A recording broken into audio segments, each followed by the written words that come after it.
I can tell you that you can get and maintain very healthy testosterone levels without TRT if you do the right things, the behaviors, the nutrition, and all the other stuff. This is often not discussed or overlooked in the discussion about testosterone therapy and performance-enhancing drugs. Low enough testosterone prevents people from sleeping, exercising, social connection, etc. So I do want to acknowledge, I actually think it's worse than that. I think that they simply don't understand and don't care, and then they end up with issues like joint pain, memory issues, and severe drops in libido, but it actually shuts down the sexual desire and aggression. They never get to reproduce. In fact, they never even get to have sex at all, and we don't often think about that.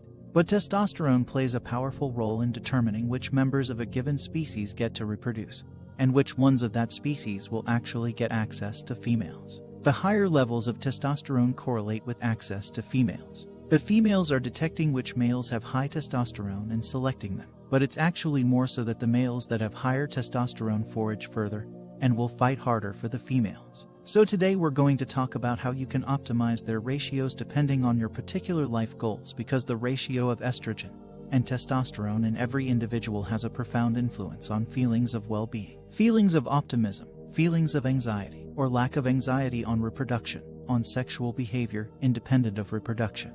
They are profoundly powerful molecules, and we all make these molecules to some degree or another. But there are also important behavioral tools, supplementation tools, as well as prescription drugs that can impact the ratios of testosterone and estrogen in really powerful ways. So we're going to cover all of that. In males, it's interesting to point out that testosterone is promoting the seeking of sex, but it's also estrogen in males that's important for libido. If estrogen levels are brought too low, then men will completely lose their libido. So testosterone promotes sex-seeking behavior. And the real question then is, does sex itself promote testosterone?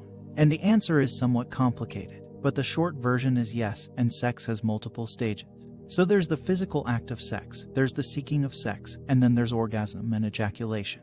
Now it's important to distinguish between these. Whether or not sex itself increases testosterone depends on whether or not the male ejaculates. But then after ejaculation, there's a release of prolactin, and prolactin actually sets the refractory period in males during which they can't have sex again. So there are studies showing that sexual behavior itself can increase testosterone. Men who observe sex, so this would be observing pornography, they had increases in testosterone that were very modest, about 10%.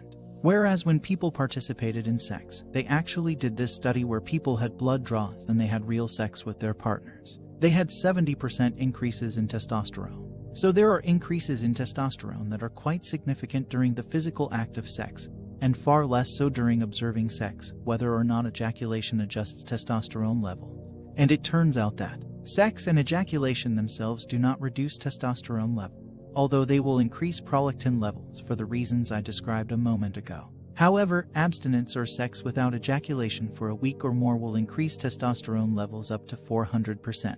So the answer is actually complicated. It's not straightforward. What it means is that sex itself increases testosterone. However, abstinence also increases testosterone even further. So it's a nuanced answer, and you have to understand that nuance. If you want to understand how certain behaviors impact hormones and how hormones impact those behaviors, one of the quickest ways to boost someone's testosterone is to have them achieve a win. Repeated failures take testosterone levels lower than they would be other. If you want to optimize testosterone and estrogen, you need to get your light viewing behavior correct.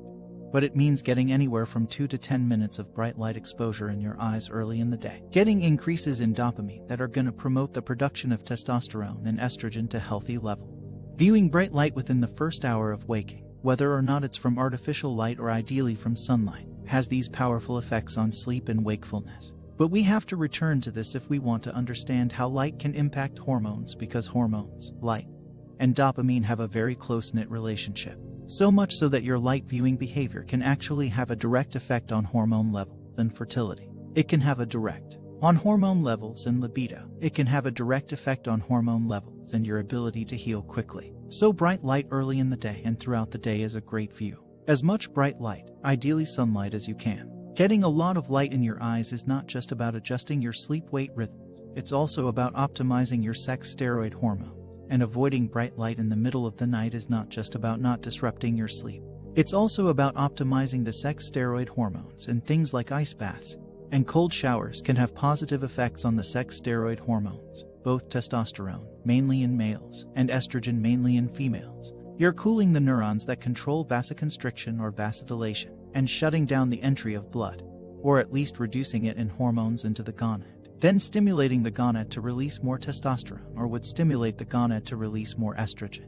If you want to increase testosterone, weight training with heavy loads, but not to failure, seems to be the best supported, at least scientifically supported solution to that when moving heavy loads, but not to failure. That has to provide some sort of feedback signal, either to the gonad to produce more testosterone or is increasing the activity of receptors in the body. Now, it may not raise your testosterone levels as high as you want, but it's definitely taking things in the correct direction. Okay, so now let's talk about the role of specific compounds, many of which can be taken in supplementation.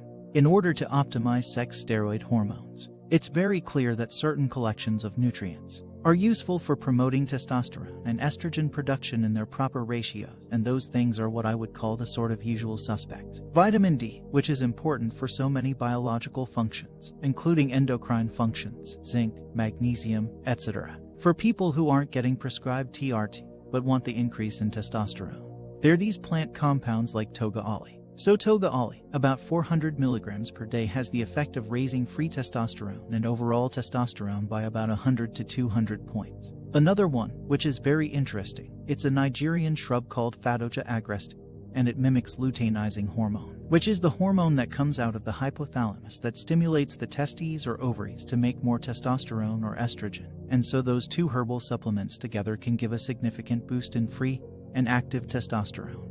Most people are gonna see about a 300 to 400 point increase. Phadoja will actually make the testes grow. It's a noticeable difference. Everybody wants that.